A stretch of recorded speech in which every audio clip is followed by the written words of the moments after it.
Salmo capítulo 13, ainda de pé. Salmo do mestre do canto, o mestre Davi. Esse salmo, veremos, ele nos leva no movimento do lamento ao louvor, como o título da mensagem nos indica.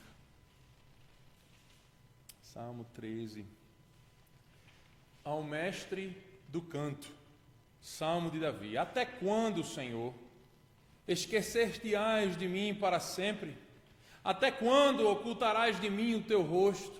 Até quando estarei eu relutando dentro da minha alma, com tristeza no coração cada dia? Até quando se erguerá contra mim o meu inimigo? Atenta para mim, responde-me, Senhor, Deus meu. Ilumina-me os olhos para que eu não durma o sono da morte, para que não diga o meu inimigo, prevaleci contra ele, e não se regozijem os meus adversários, vindo eu a vacilar. No tocante a mim, confio na tua graça. Regozije-se o meu coração na tua salvação. Cantarei ao Senhor, porquanto me tem feito muito bem. Até aqui a palavra do Senhor, meus irmãos. Podem sentar. Meus queridos irmãos, em um mundo caído, fraturado pela queda do pecado, o sofrimento extremo, a dor, são velhos conhecidos nossos.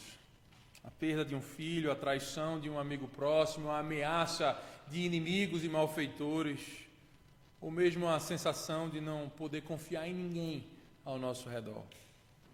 Mesmo nessas horas, os crentes ainda podem se alegrar, sabendo, tendo a certeza de que Deus está com eles.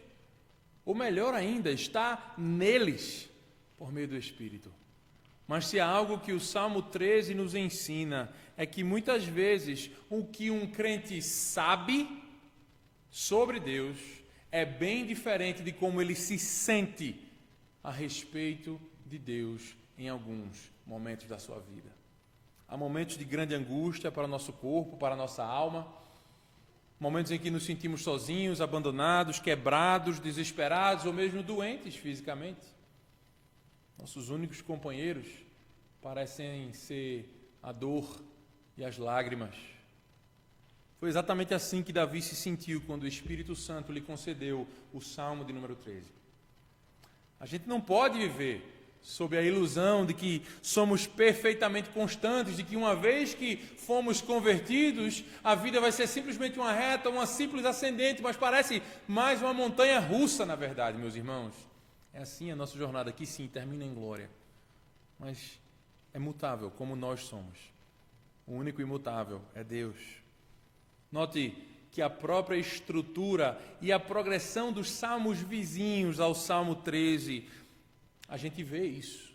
Após aquela impetuosa confissão de fé de Davi no Salmo 11, ele vai se sentir aí solitário no Salmo 12, achando que todos os piedosos da face da terra sumiram, desapareceram.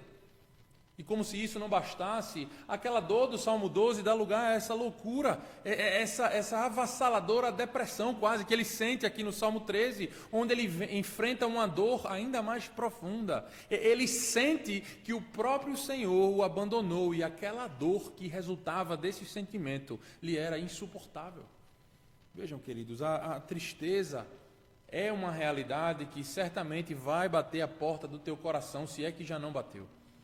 E a tristeza, especialmente aquela que nos gera medo e angústia, ela tem a tendência de nos paralisar, seja nos paralisar fisicamente, ou até mesmo espiritualmente, ou mesmo ambos. Mas mesmo nesses momentos, quando a gente é atacado e enfraquecido, a fé salvadora, ela alcança a vitória. E o Salmo 13 nos mostra um dos meios que o Senhor nos deu para vencer essas situações desesperadoras da vida. E esse meio é o lamento. Pouco se fala a respeito do lamento, especialmente o lamento como meio de restauração. Mas, de fato, enquanto aqui no livro dos Salmos, nós temos diferentes tipos de salmos, os salmos de lamento são aqueles que são mais frequentes. Talvez você nunca tenha percebido isso, ou se você percebeu, talvez não soubesse o que fazer com eles. Ou mesmo, quem sabe, mesmo tendo percebido e sabendo o que fazer com esses salmos, talvez você simplesmente precise ser lembrado esta tarde a seu respeito. Porque, infelizmente, amados, muitos cristãos, especialmente no meio reformado, desenvolveram uma espécie de estoicismo, é aquela filosofia que rejeita as emoções. Sobretudo aquelas que brotam da tristeza, como se fosse praticamente o simples fato de nos entristecer fosse um pecado. Sim, nós devemos evitar um extremo chamado emocionalismo, onde as emoções não estão ancoradas na verdade, as emoções, na verdade, se tornam o guia para a gente descobrir o que é a verdade. Isso sim deve ser evitado. Mas o ponto é que a gente não precisa fingir que tudo está sempre bem, como alguém. Talvez você já tenha ouvido falar nesse alguém. Alguém um dia falou: no mundo vocês vão ter aflições. Mas tem de bom ânimo. No mundo vocês vão ter aflições, certeza. Portanto, negar a presença e até mesmo o papel que as aflições têm ao produzirem determinados sentimentos em nossos corações. E a expressão desses sentimentos por meio do lamento em nossa recuperação e crescimento é prejudicial para a gente. O lamento é diferente da murmuração, porque o lamento ele se dirige a Deus, a murmuração se dirige aos homens. O lamento não reclama de Deus e de sua providência a outros homens, mas ele leva as nossas perguntas e angústias ao trono da graça. O lamento piedoso volta-se para Deus. E assim o Senhor nos deu textos como o Salmo 13 para nos ensinar que o lamento não contradiz ou mesmo nega a presença da nossa fé, mas o lamento é condizente, é natural, é quase que um instinto da nossa fé quando a dor vem. Porque quando a gente está nos vales da vida, afundados nos poços da tristeza, é pela dádiva da fé que a gente pode olhar para cima.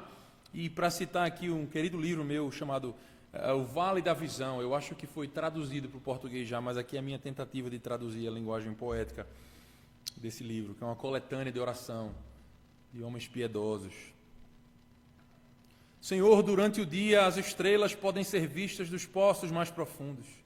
E quanto mais fundo o poço ou o vale, mais brilhantemente brilham tuas estrelas. Senhor, permita-me encontrar tua luz na minha escuridão, tua vida na minha morte, tua alegria na minha tristeza, tua graça no meu pecado, a tua riqueza na minha pobreza, a tua glória no meu vale. Assim, meus irmãos, o Salmo 13, ele nos ensina que o lamento e a oração da fé nos conduzem ao louvor jubiloso. O lamento e a oração da fé nos conduzem ao louvor jubiloso. E essas são as três coisas que a gente vai ver hoje: o lamento da fé, a oração da fé e o louvor jubiloso. Vamos começar com o lamento da fé aqui nos versos 1 e 2. Perceba aqui nesses dois versos a contínua repetição dos questionamentos de Davi. Até quando? 4 vezes ele diz isso, nos 2 primeiros versículos. E o que é que isso está mostrando para nós? A própria forma do texto mostra para a gente que a angústia de Davi está numa crescente. Ele começa com uma inquietação da alma que aos poucos se transforma num verdadeiro tumulto. O que levou Davi a se sentir assim? A gente não sabe as circunstâncias específicas que conduziram Davi a tal desespero. Mas na perfeita sabedoria de Deus, essa ignorância pode ser, na verdade, uma bênção. Por que eu estou falando isso? Porque talvez, se a gente conhecesse os detalhes específicos que levaram Davi a esse ponto, ficar pensando sobre esses detalhes poderia nos distrair do ponto que o texto está fazendo aqui. E qual é o ponto? Esse texto aqui nos foi dado para retratar a experiência de um crente em profunda agonia. E por isso ele vai direto ao ponto. Veja, o cerne de toda angústia, desânimo e desespero debaixo do sol. E qual é o centro, o núcleo, o que é que está lá em toda angústia e todo desânimo? É uma sensação de abandono. Repare como Davi questiona se o Senhor o esquecerá para sempre. Como se Deus estivesse aqui escondendo o seu rosto dele, essa imagem que está presente aqui no texto. E essas duas imagens descrevem a ação ou de acordo com a ótica de Davi, a falta de ação divina em relação a ele. Era assim que Davi estava se sentindo naquele momento. Veja, embora Davi soubesse, e você também deve saber, que Deus nunca se esquece, ele sabe disso. Ele mesmo vai escrever o Salmo 27:10, onde ele diz: porque se meu pai e minha mãe me desampararem, o Senhor me acolherá. Então ele sabe, mas nesse momento do Salmo 13, ele sentia que Deus o havia esquecido. Mas veja, essa outra imagem que tem aqui, essa imagem de Deus esconder o seu rosto, é ainda mais profunda do que esquecimento. Essa imagem não apenas sugere a retirada de um favor, mas toca em algo ainda mais fundamental: a própria existência de Davi, a própria vida dele. Isso porque sem a luz do rosto de Deus, o que nos resta é a escuridão da morte.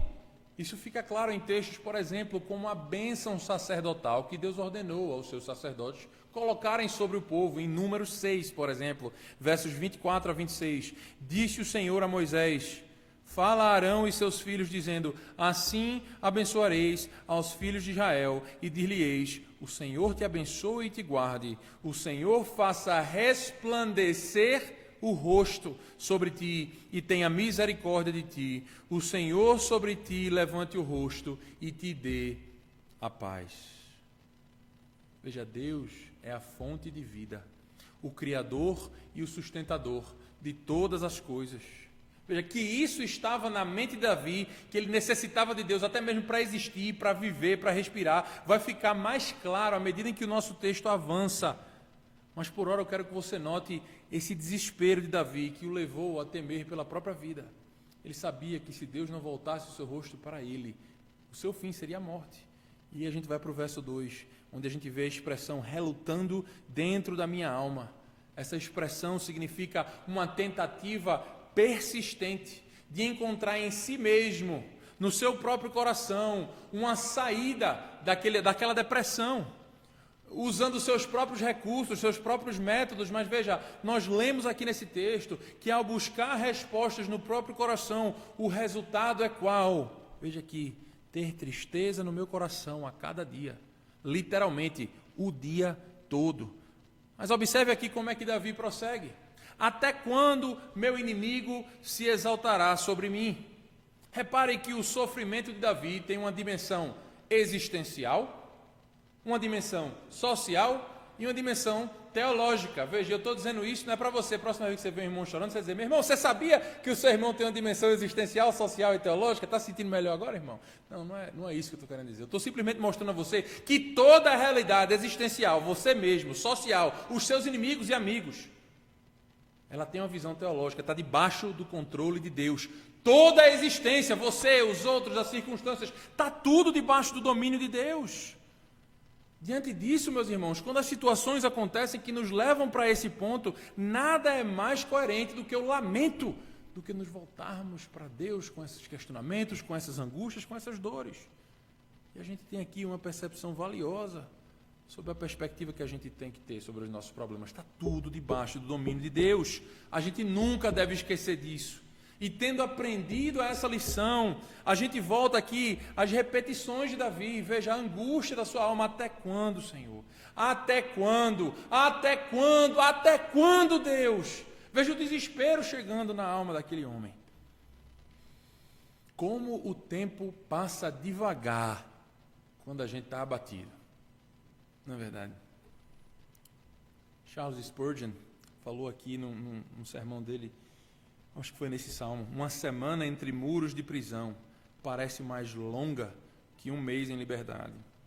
Outro teólogo falou: não são as provações mais agudas, mas as mais longas que nos colocam em maior risco de falhar.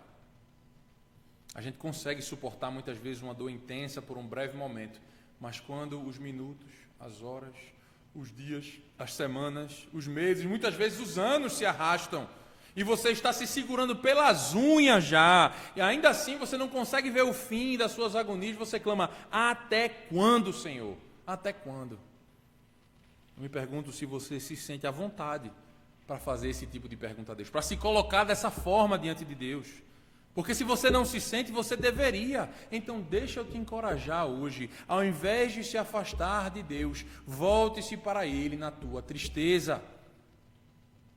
Até quando terei de lutar contra esse câncer? Porque meu casamento está desmoronando? Até quando? Porque eu não encontro um cônjuge adequado? Até quando? Porque eu não posso ter filhos? Porque meu filho é tão rebelde? Até quando? Até quando? Qualquer que seja o seu questionamento, até quando, Senhor? E veja, ao fazer essas perguntas, a nossa fé tem os seus instintos espirituais, se é que você me entende, que mesmo na escuridão da sua aflição, vai buscar o Senhor, porque embora pareça que Deus está longe, a fé sabe que Ele está por perto, o que nos leva ao nosso segundo ponto.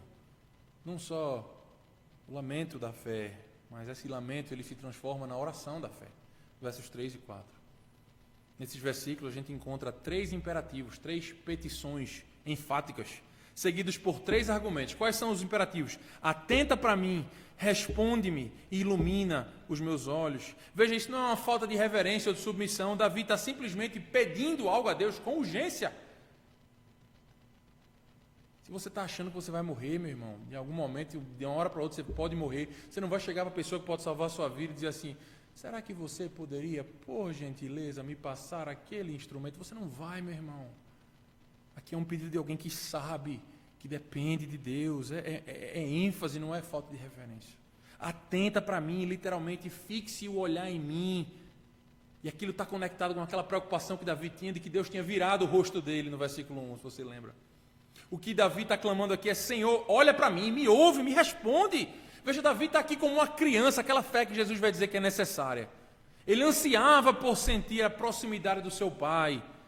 Como é preciosa essa certeza. Veja, ele desejava aquela convicção que ele tem quando ele escreve o Salmo 23. Ainda que eu ande pelo vale da sombra da morte, não temerei, porque tu estás comigo. Veja, tudo o que uma criança deseja é o rosto do pai voltado para ela. Todos os brinquedos do mundo perdem o valor diante do presente, da presença. E assim é conosco também, filhos de Deus. Ilumina os meus olhos ou morrerei. Que imagem é essa? Davi está tomando emprestado aqui a linguagem lá de 1 Samuel 14, 29, onde Saul, de maneira tola, havia proibido todo mundo de comer por ocasião daquele evento. E aí Jonatas, o filho de Saul e grande amigo de Davi, não sabia comer o mel, e à medida em que ele come, as suas forças são renovadas. E aquela expressão lá, que a gente lê assim: veja como os meus olhos se iluminaram, porque provei um pouco desse mel. 1 Samuel 14, 29, a mesma expressão, ilumina os meus olhos, é uma forma de dizer, renova as minhas forças. Davi aqui se sente fraco e prestes a desvanecer. Por isso ele suplica ao Senhor: Senhor, renova as minhas forças. Meu querido, minha querida, em tua angústia, tu ainda está se limitando a buscar conselho na tua própria alma, no teu próprio coração, remoer pensamentos desesperados em tua mente. Permita, assim, que a santa palavra de Deus ensine a tua fé a suspirar, que seja, mas em oração. Pai celestial, ilumina os meus olhos, fortalece-me para que eu não morra. Notem, meus irmãos, que o lamento piedoso, mais uma vez, ele é direcionado para Deus.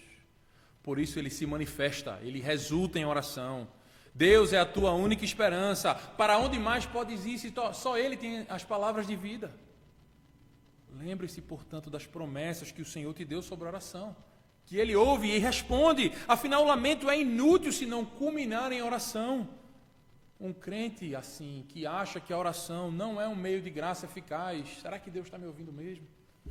Ele não vai clamar ao Senhor com tal urgência. Sabe quando você está tentando falar com alguém no telefone e o sinal fica fraco, você perde a paciência, você não quer falar, você fala e só que você escuta, e aí você fala 3, 4 vezes a mesma coisa e a pessoa não ouve, você fala: caramba, não quero mais falar, você fica com vontade de desligar. Porque você não sabe se a pessoa está te ouvindo, mas você sabe que Deus ele vai te ouvir. Meus irmãos, isso deve te dar encorajamento na oração. Então veja que quando Davi passa das perguntas da dor aos pedidos enfáticos aqui, a mudança não é apenas gramatical, no jeito que os verbos estão no texto, mas essa mudança gramatical demonstra uma mudança espiritual no coração de Davi. Que o Senhor nos conceda essa urgência no clamar, porque essa urgência no clamar só procede de uma convicção de que Deus é a nossa única esperança. Novamente, imagine que você foi para 50 médicos diferentes tentando descobrir o que é que está acontecendo com a sua saúde e ninguém lhe fala nada. Você chega no último médico, o único que pode te dar uma alternativa, te dar um exame, e ele diz: olha, eu acho que é uma virose, mais uma vez. E você diz: doutor, por favor, me peça um exame, investigue o que está acontecendo aqui. É exatamente essa urgência que Davi tem e que a gente precisa ter, porque Deus é aquele que pode responder a nossa oração e que pode nos ajudar. Então veja a sua petição tripla, os seus 3 pedidos. Davi acrescenta 3 argumentos. O que é que ele está fazendo aqui? Ele está seguindo os passos do seu antepassado Jacó. Ele está lutando com Deus em oração. Lá em Gênesis 32 você vai ver isso. Quanto você sabe sobre isso? Lutar, persistir com Deus em oração. Irmãos e irmãs, não se conformem com o silêncio quando Deus te convida a lutar, a persistir em oração. Há momentos em que o céu parece fechado, em que as promessas parecem distantes e a alma arde sob o peso da espera. Mas esse não é um momento de abandonar a oração, é um momento de lutar em oração. Lembre-se de Jacó em Peniel, mais uma vez, ele se agarrou ao Senhor durante a noite e ele exclamou assim: não te deixarei ir enquanto não me abençoares. E Deus honrou essa persistência santa. E nós também devemos fazer o mesmo. Veja, a oração não é simplesmente uma conversa casual com uma divindade distante. É a alma do crente se agarrando a Deus com uma reverente ousadia. É Ana, lembrem, chorando amargamente no templo por um filho. É Davi clamando: até quando, Senhor, aqui no nosso texto. É a viúva do juiz injusto que Jesus relatou, recusando-se a desistir. Então insista, traga as suas lágrimas, traga os teus medos, o teu cansaço. Se o teu coração está frio, confesse que o teu coração está frio para Ele. Ele sabe. Se a tua fé está fraca, admita, mas agarre-se a Deus, lute com Ele em oração, e que essa luta seja entendida por meio de uma perseverança, que ao mesmo tempo cultiva o Espírito do nosso Salvador, que ainda que lutou em oração com o seu Pai, disse: não seja feita a minha vontade, mas a tua. Mas ainda assim ele lutou. A gente não pode mudar a mente de Deus, nem os seus planos. Mas ainda assim, Deus nos convida a nos rendermos a Ele em oração, a fim de que só então Ele possa nos conceder a paz que vem como fruto do Espírito. E muitas vezes Deus o faz para que quando aquela paz vier, fique abundantemente claro de que essa paz é fruto do Espírito, que ela veio por meio do Filho de Deus, em nome de quem oramos. E isso, por sua vez, fortalece os passos trôpegos da nossa fé, ao peregrinarmos nesse deserto rumo a Jerusalém celestial. Agora, observe a maneira como Davi apresenta a sua causa diante do Senhor. Ele traz argumentos, veja. Primeiro, para que meu inimigo não prevaleça contra mim, e também para que não se alegre no meu túmulo. Veja como ele argumenta e dá mais uma razão a Deus para responder a sua oração. Por amor do teu nome, salva-me. Veja, meus irmãos, não é que Deus ele precise ser informado, ou mesmo que a gente possa, mais uma vez eu digo isso, mudar os desígnios de Deus que foram decretados na eternidade, mas é que a oração, ela é também um exercício de reflexão para nós. A oração, ela não é simplesmente uma mera repetição de mantras. Davi luta com o Senhor em oração e veja, ele embasa as suas petições com base nas promessas pactuais de Deus. Quanto da tua vida de oração é assim? Será que você não tem apenas seguido rotas conhecidas, expressões repetidas mecanicamente em tuas orações? Veja, a oração deve ser, de acordo com o nosso catecismo, uma oferta dos nossos desejos a Deus por coisas de acordo com a sua vontade.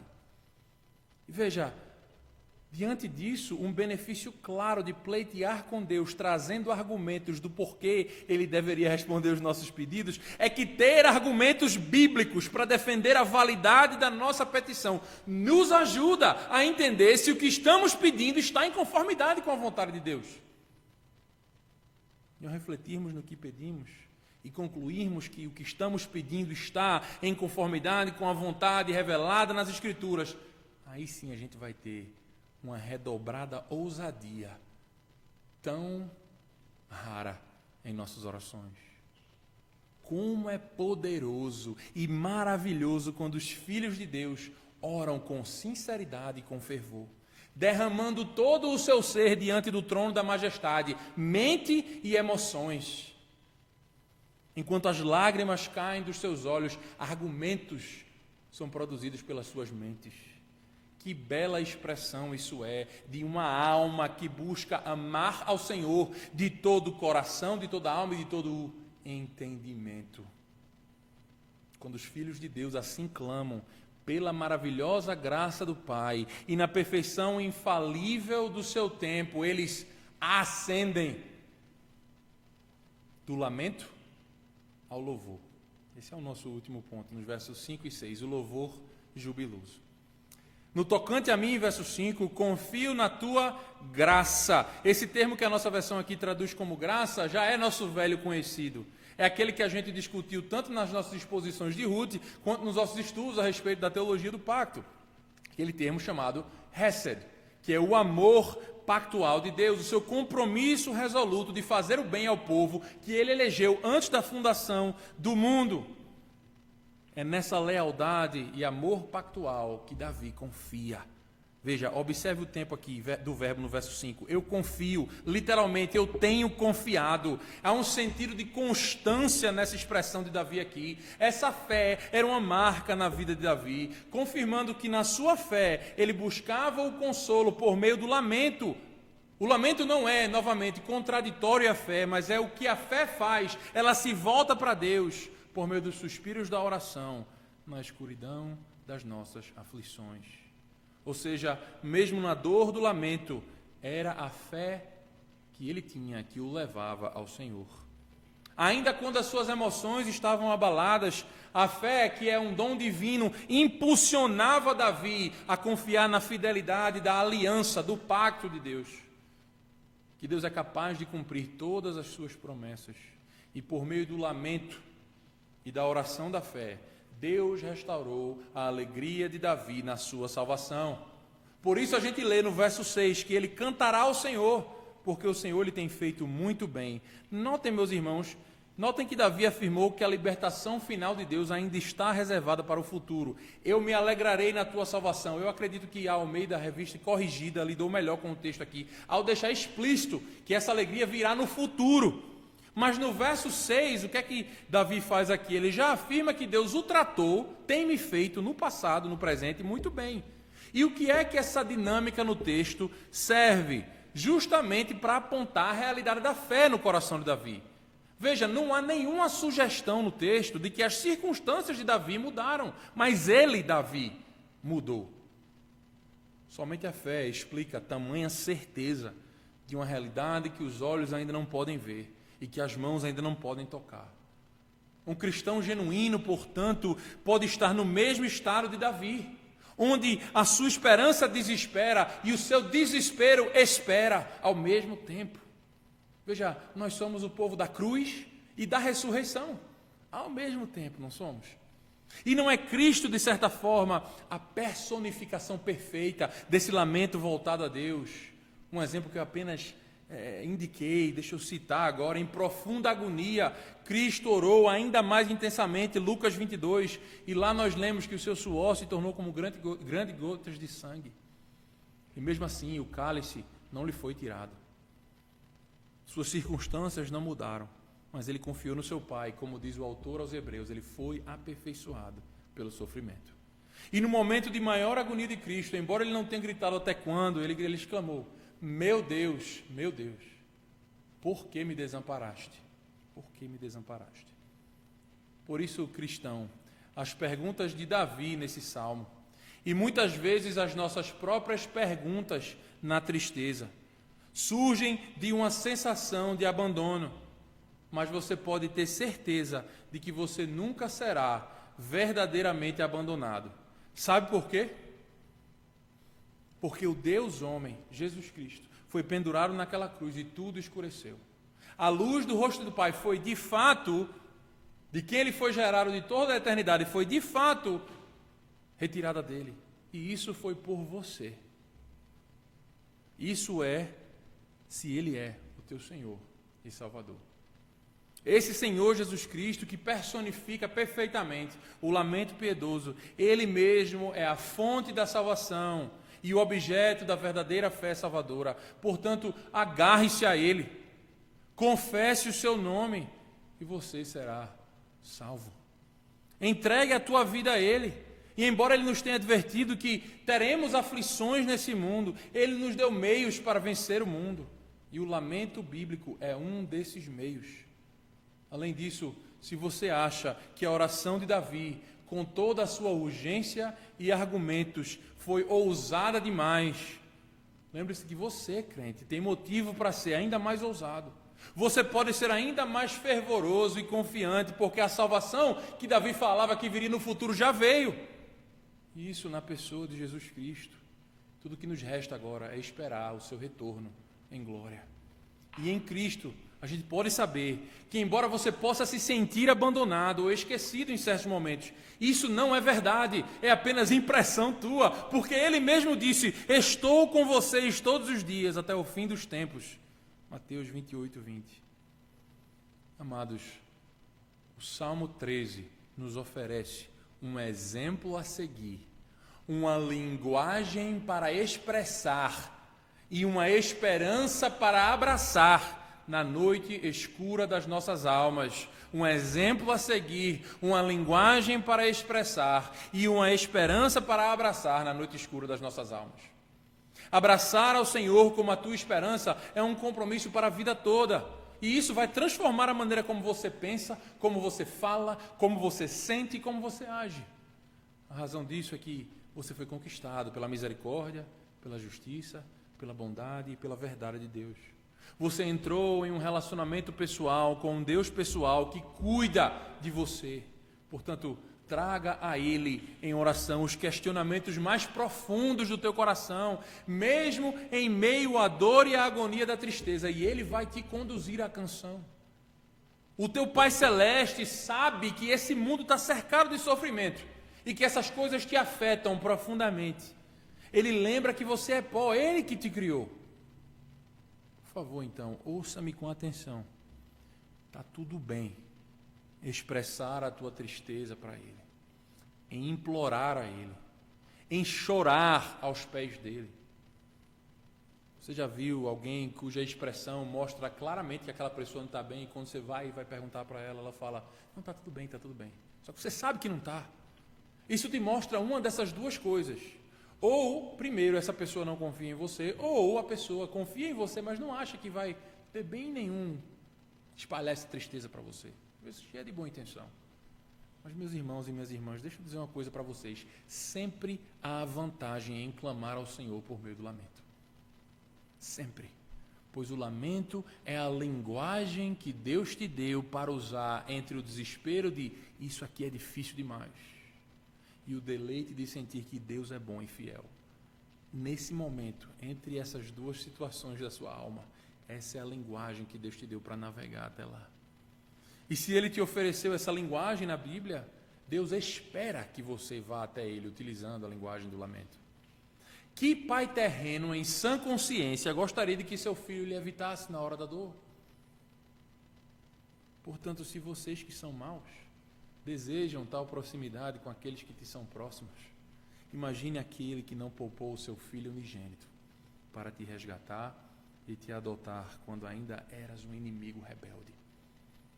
Ora, não é o próprio Deus que nos instrui a lançar sobre Ele todas as nossas ansiedades, porque Ele cuida de vocês. 1 Pedro 5:7. Portanto, Deus nos deu a linguagem do lamento para nos resgatar das crises que enfrentamos e assim nos levar do lamento ao louvor. Amém. Amém. Vamos orar? Senhor nosso Deus, Tu és o Deus que ouve quando clamamos e que se lembra de nós quando nos sentimos esquecidos.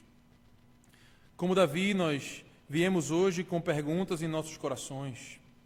Talvez algum de nós, até mesmo com essa mesma pergunta: até quando, Senhor?